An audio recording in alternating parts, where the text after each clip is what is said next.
Welcome back. Pakistan में ईद उल अज़हा 7 जून को होने का कवी इम्कान। माहिर फल्कियात ने ज़िलहज का चांद 28 मई को नजर आने की पेशगोई कर दी।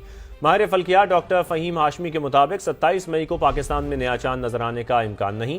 उस दिन गुरूब आफ्ताब के वक्त चांद की उम्र सिर्फ 11 घंटे होगी।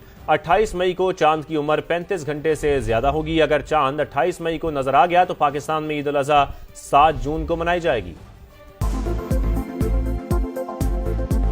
Welcome back. पाकिस्तान में ईद उल अज़हा 7 जून को होने का कवी इम्कान। माहिर फल्कियात ने ज़िलहज का चांद 28 मई को नजर आने की पेशगोई कर दी।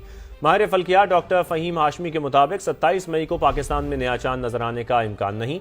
उस दिन गुरूब आफ्ताब के वक्त चांद की उम्र सिर्फ 11 घंटे होगी। 28 मई को चांद की उम्र 35 घंटे से ज्यादा होगी। अगर चांद 28 मई को नजर आ गया तो पाकिस्तान में ईद उल अज़हा 7 जून को मनाई जाएगी।